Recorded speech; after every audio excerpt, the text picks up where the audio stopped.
Racing just is started. We have showtime. Break quickly start.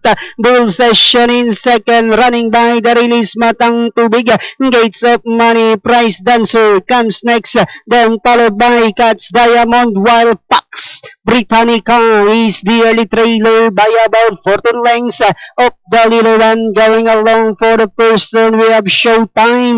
Bull Session is done on the inside. Then 4 lengths back in third comes Matang Tubig. Gates of Money comes next, then followed by Price Dancer. Pax Britannica now second last, while Cats Diamond now racing in last. Back to the leader, we have showtime by about half length. Down on the inside now is a Bull Session, then comes Gates of Money, then followed by Matang Tubig.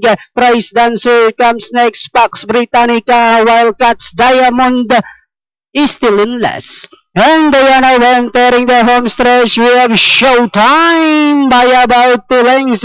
Bull Session in second. Gates of Money still in third as they swing for home. Showtime followed by Bull Session. Gates of Money. Last 100 meters. Showtime. Bull Session is down on the inside. Showtime. Bull Session is down on the inside. Showtime. Bull Session. Showtime. Bull Session. Showtime. Bull Session is down on the inside. And finally it's Bull Session. Showtime. Then comes Gates of Money close. Price Dancer, Pax Britannica. Alright, number 5, Bull Session, crossing the wire first, ridden by J.B. Hernandez. Then, inabot nga, yung number 6 na si Showtime, then Gates of Money. Panoorin natin replay nitong race number 4.